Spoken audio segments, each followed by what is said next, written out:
Hello everyone, hello Lucas de Grassi. Lucas, how are you doing? Hello, thanks for having me. Thanks for the invitation. I'm very good. And it will be very good to talk about different range of topics today. Cool. And Lucas, I really appreciate the time that you take to speak with me. There are so many things that I want to talk to you. I want to talk to you about your career, about Formula E, of course, and electric vehicles in general. Yes, so I've been very fortunate that in my career I've seen a transition from pure combustion to pure electric, and actually also pure autonomous in a Mm-hmm. way.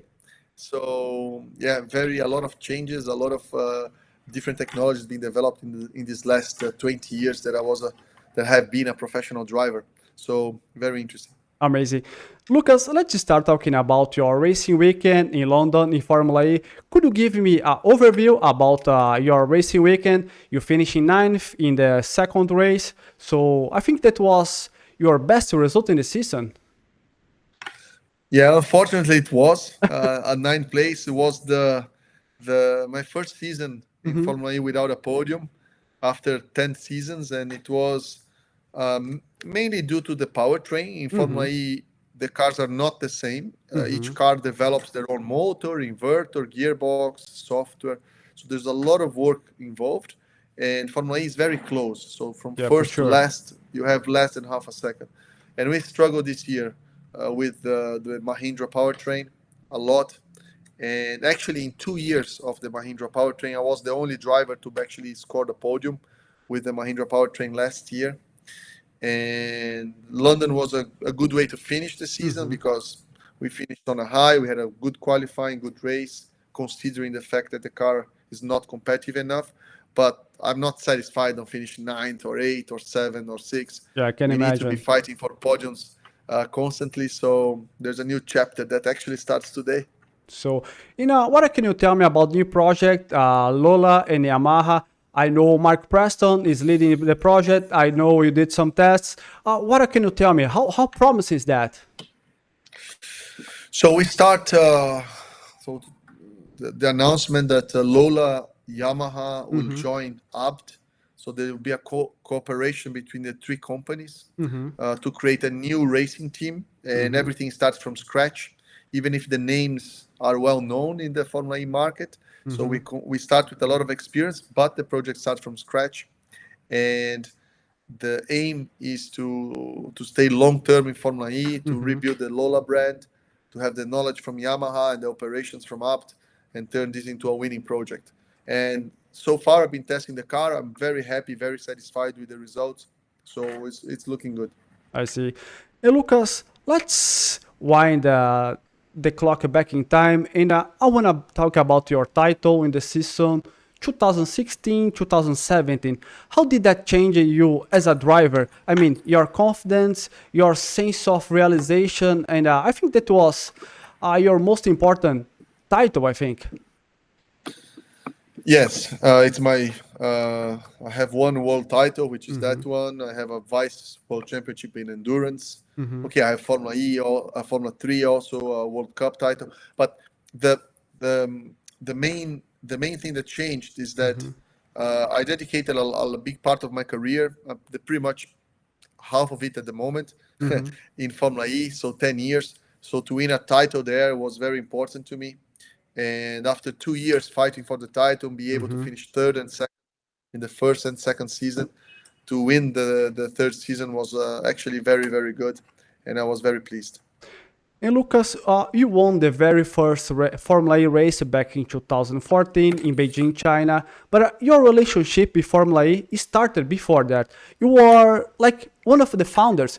Could you tell me how everything started for you? How did you join the ride?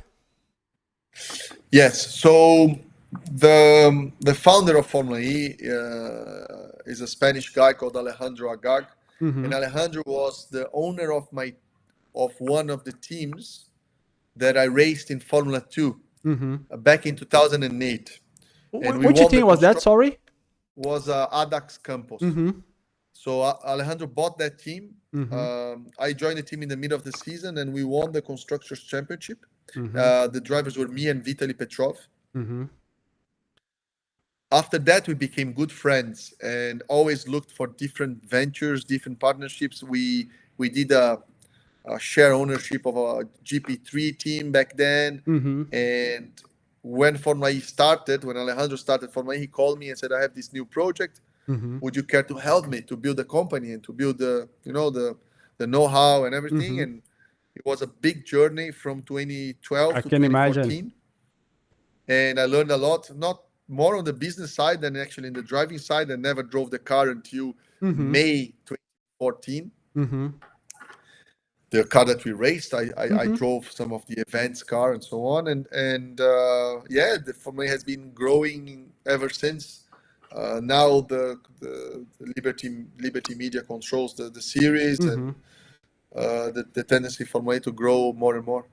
Well, at that point in time, EVs were not a hot topic as they are today. So, what made you believe that Formula B would be a success, that would be viable?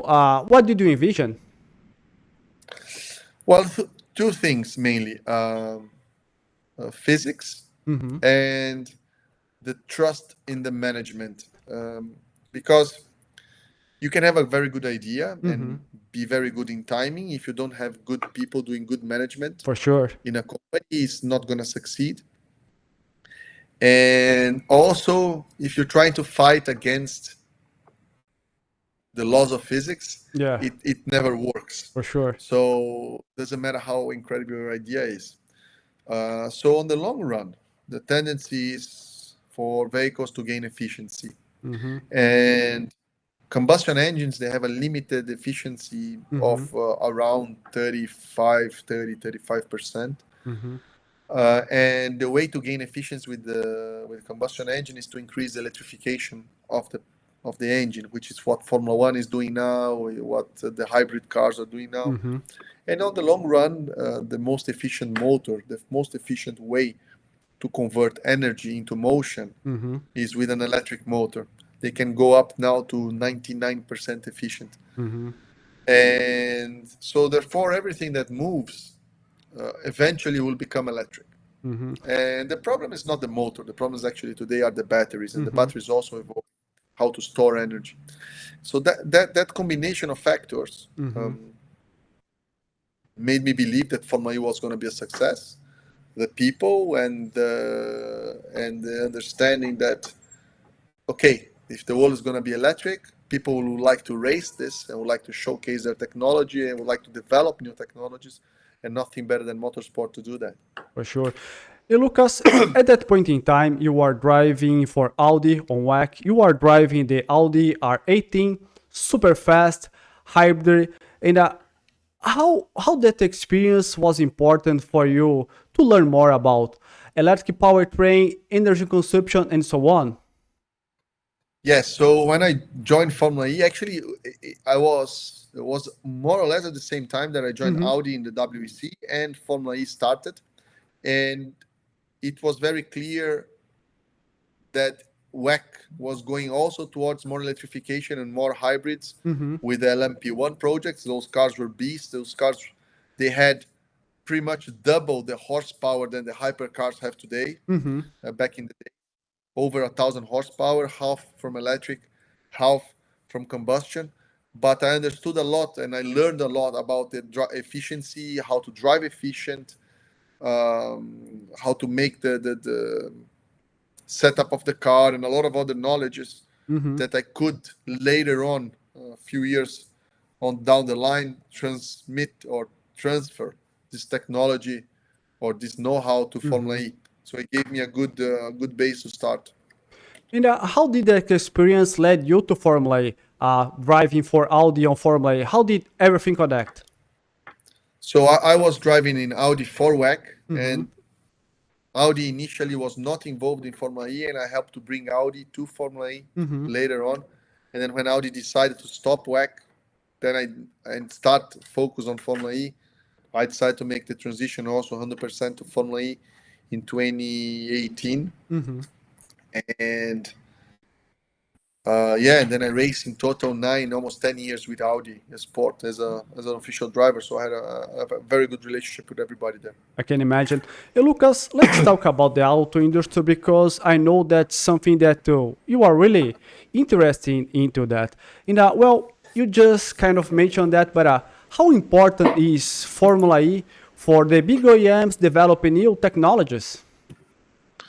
Well, every form of motorsport serves as a laboratory Mm-hmm. for many of the OEMs to test and to compare and to understand better the technology. Formula One did it very well in the Mm-hmm. 80s, 90s.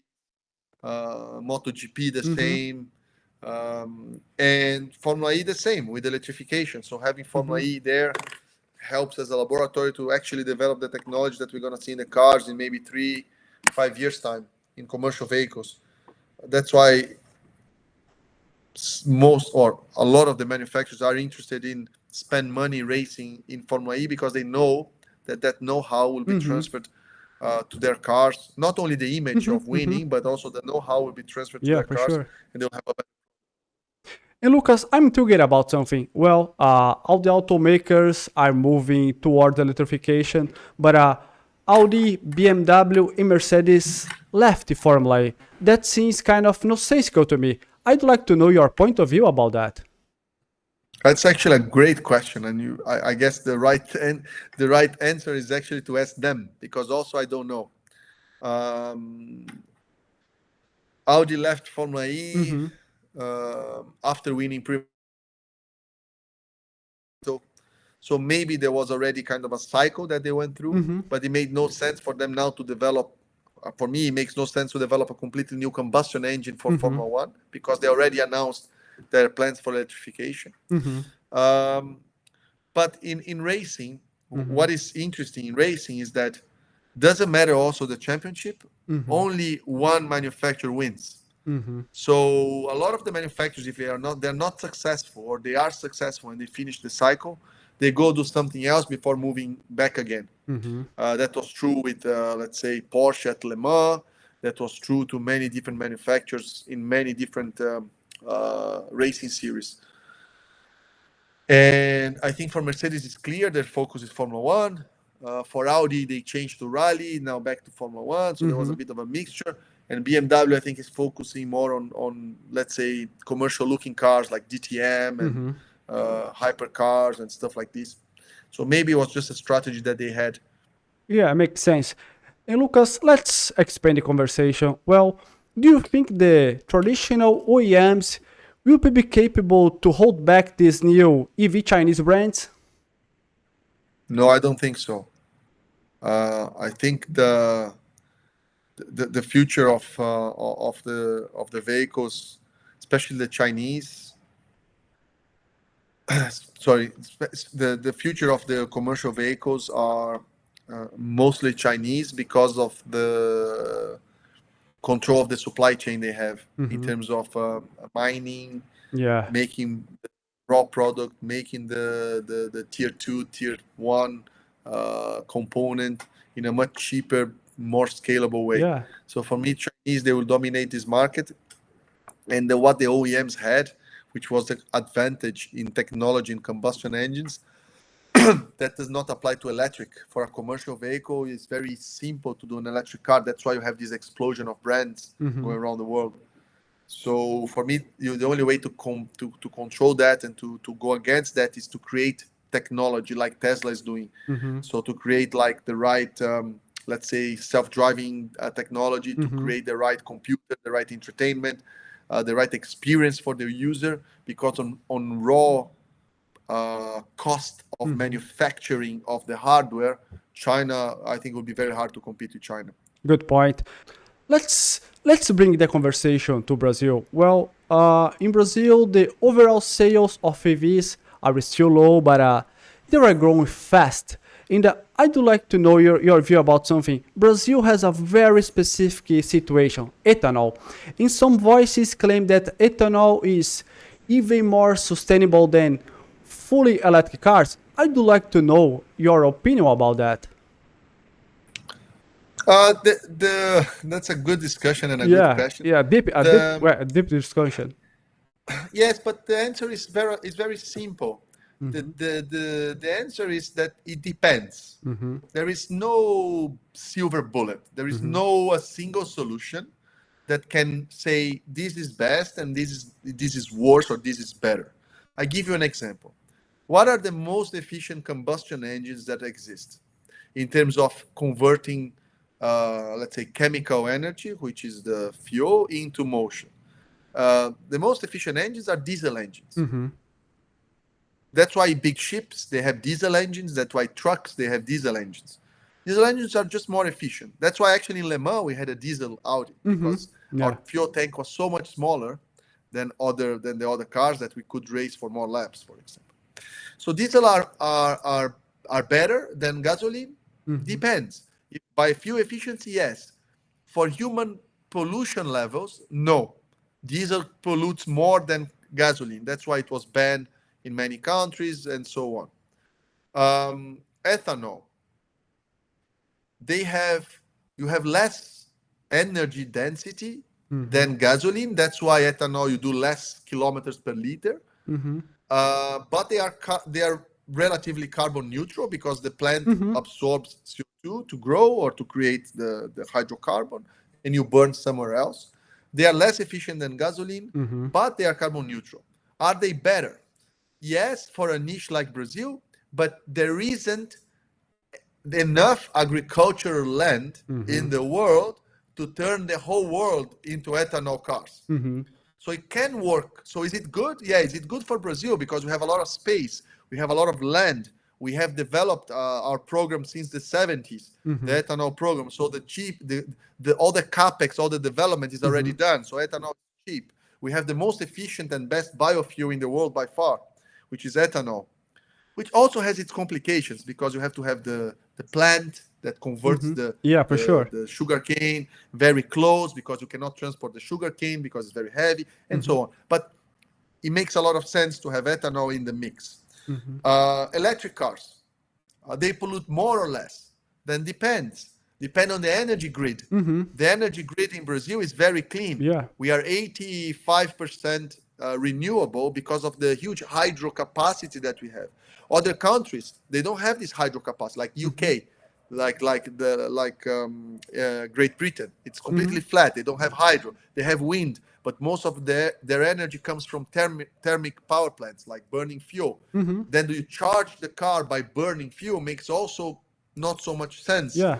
because you're burning fuel either one way or another. How the batteries are made depends on which battery you're talking about. Are we talking about the NMC Or lithium LFP. ion Yeah. Yeah. battery, Yeah. Exactly. or the lithium phosphate that does Mm-hmm. not require cobalt, which is the main argument for like dirty mining and so on in Africa and Congo. Mm-hmm. So the discussion is actually very extensive. As you can see, we can go into a lot of details. Yeah. Therefore, there is no better or worse. It depends how much the driver uses the car, how many kilometers drives, the matrix of the charging capacity. Do you drive a lot of kilometers, Mm-hmm. few kilometers? I mean, it's a very complex equation, and people don't like complex Yeah. conversations.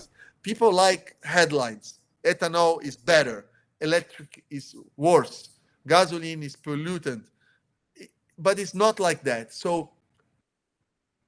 I'm more than happy to have an extensive discussion and explain everything. Mm-hmm. But the fact is, again, electric is better in some ways, ethanol is better in other ways, gasoline is better in another ways, and diesel are better in another way. So it really depends on what you're talking about. For sure.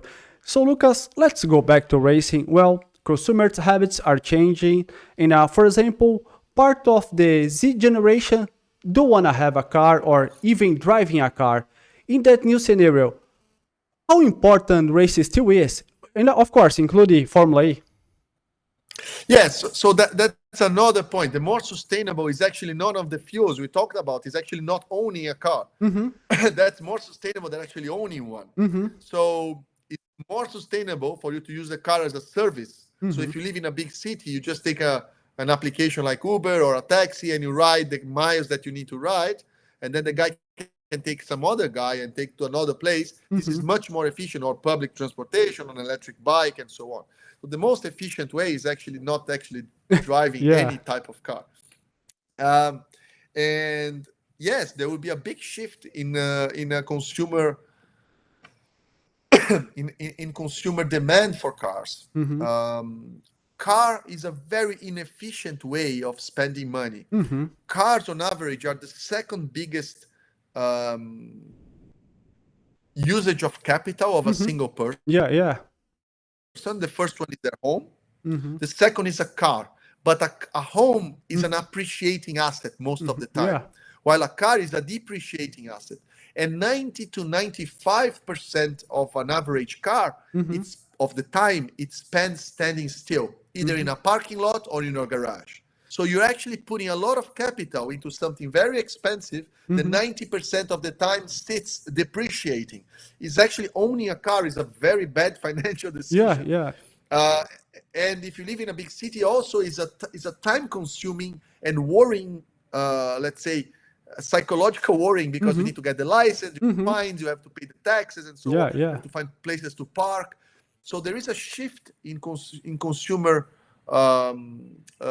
in consumer habits Mm-hmm. that are changing from ownership to using mobility as a service. And Mm-hmm. I think this is another interesting trend that you have to take in consideration.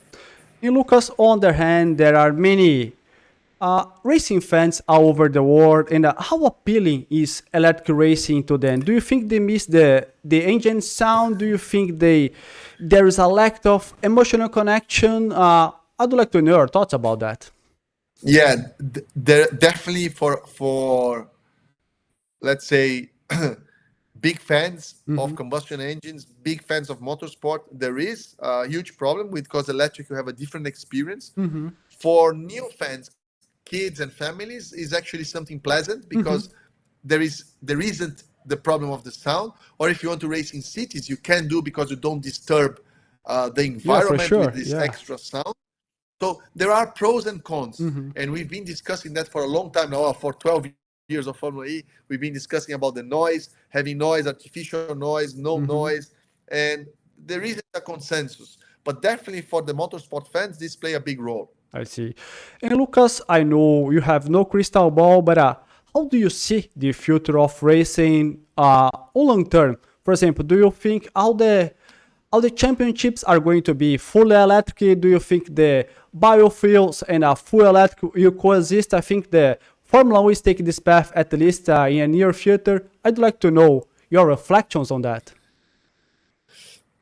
That's a very, of course, predicting the future, I think, is the worst thing you can I do, know I because put you in a difficult it's situation, but I want to explore yeah your knowledge, man. yeah. So it's impossible to predict Mm-hmm. innovation. But again, the framework that we must follow are the laws of physics, Mm-hmm. and the tendency is ever more ever more clear path towards Mm-hmm. electrification. So if the racing wants to be relevant Mm-hmm. for commercial cars, which Mm-hmm. they don't need to be, they Mm-hmm. might be Mm-hmm. relevant, they need to go electric. I think the regulators and the regulatory framework also will push for more sustainable type of racing, Mm-hmm. which also pushes for electric. So, for example, I'm 100% sure that they will allow less and less noise Mm-hmm. in tracks that are near cities and near people living there, Mm-hmm. like they do with airports, for example. Mm-hmm. So the tendencies for the whole motorsport, and also electric, will be much cheaper to operate than combustion For in the sure, future. for sure. So the tendency of cost, the tendency of regulatory framework, of even power densities, all go towards electric.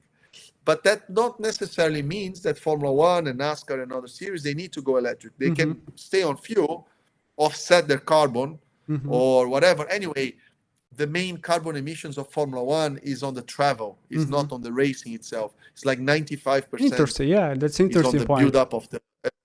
Yeah, it's if Formula One wanted to be sustainable, they will have a better ways of organizing the races and not Yeah. flying people across continents 20 times. This is much more harming for the environment than if they go hybrid or non-hybrid or synthetic fuel or normal fuel, that almost the fuel that they burn in the race does not matter at all.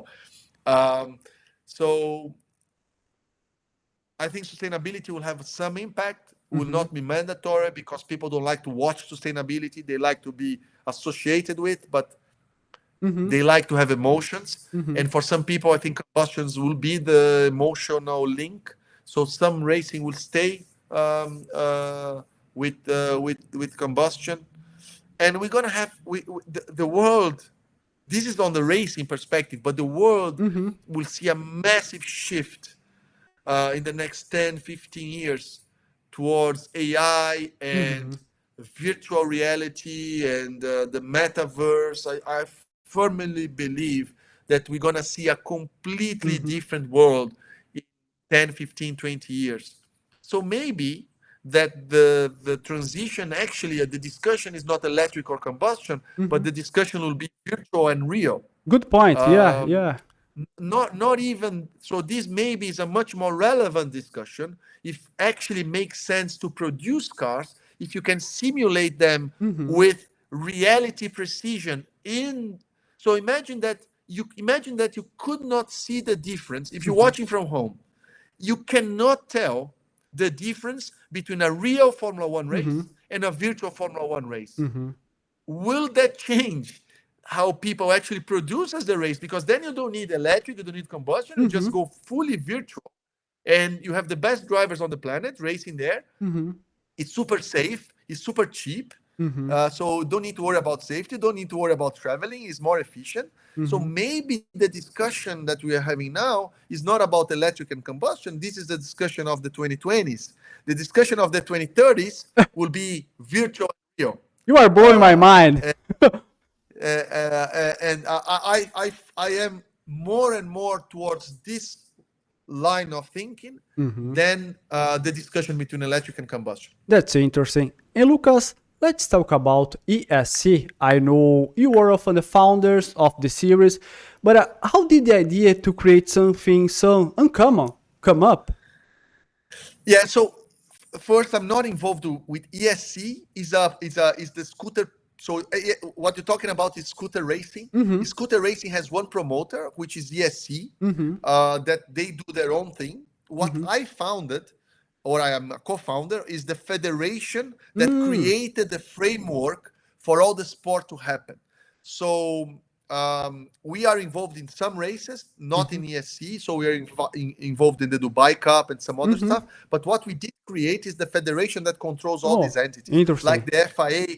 the FIA of the micromobility. It's called FMS, Federation for Micromobility and Sport. Mm-hmm. And the idea, again, is to create something fun, Mm-hmm. something exciting, something challenging, and something very cheap that anybody can participate, and anybody with any background could actually enter a local championship, be very good, and end up as a world champion. So my dream one day is that we have a race in Brazil, that we take all the moto boys that we have here, and then the moto boys can actually challenge themselves, and maybe there is one which is super talented, Mm-hmm. and this guy will take him to Dubai, and the guy will be a world champion. So electric scooter racing is the most cheap, Mm-hmm. most democratic, best way to have an entry level in motorsport, and that's why we created it. I rode it myself. Mm-hmm. The scooters, they have nearly 40 horsepower. They Wow. reach 100. Yeah, they reach It's like a 160 dirt kilometers per bike. hour. Yes, and but they are very light. Yeah, They for only sure. weigh 30 kilos, Mm-hmm. the scooters. So the power to weight ratio is actually higher than Formula One of the Wow. scooter. And slick tires, Mm-hmm. they can lean up to 45 degrees. They can put the knees on the ground. So we're talking about high skilled riders. And because the scooter is so light, Mm-hmm. the body movement, it's, bike, you go a little bit, Mm-hmm. your body is maybe one third of the weight of the bike. Mm-hmm. In this case, it's three times the weight of the scooter, or two times the weight of the scooter. So it's mainly body Yeah, positioning. for sure. I can So it's imagine. very, Yeah. very, very physical, very tough. And the guys that are racing there are super skilled. And my aim is to create a new sport that anybody can do it. And Lucas, well, you raced Formula One, you raced Le Mans, of course, you raced Formula E. Is there something else that you still want to race? For example, have you ever thought about Extreme E? So funny enough, Extreme E is gonna finish and it's gonna start now Extreme H, which Yeah, is hydrogen hydrogen. Yeah, yeah. car. Yes, this weekend actually I was in Monaco with the electric boats. So Mm-hmm. also there is a race series called E1, which is electric boats. I was invited to pilot one of the Cool. boats. That could be something interesting. So I'm a competitive guy. If you put me to But do are you anything, I planning will try. really to try that or not? Or just okay? I'm Let's gonna try. I'm gonna try. No, I'm cool. gonna try. Yeah, not to race professionally, but to have a go. It's very interesting. I did very few rally. I have very little rally Mm-hmm. experience. I don't plan to build up this experience. You need many years Mm-hmm. Yeah. to start. Even with knowledge from motorsport, you need many years to create this new skill, reading the terrain, understanding jumps and different river crossings and stuff like this. It's maybe I do the Sertões one day for fun Would be with cool. a Yeah, with yeah. a with a UTV maybe. But I don't plan to do it professionally. No, I think I have a few more years in Formula E. I want to win again, and then I close the chapter of my life, which has been incredible as a racing driver. And then I start probably focusing on building sport, building the ecosystems, having these high level discussions. This is what I want to do. And Lucas, well, before I let you go, what are your goals for the next 5 years as an entrepreneur, as a driver, as a mobility ambassador, electric mobility ambassador?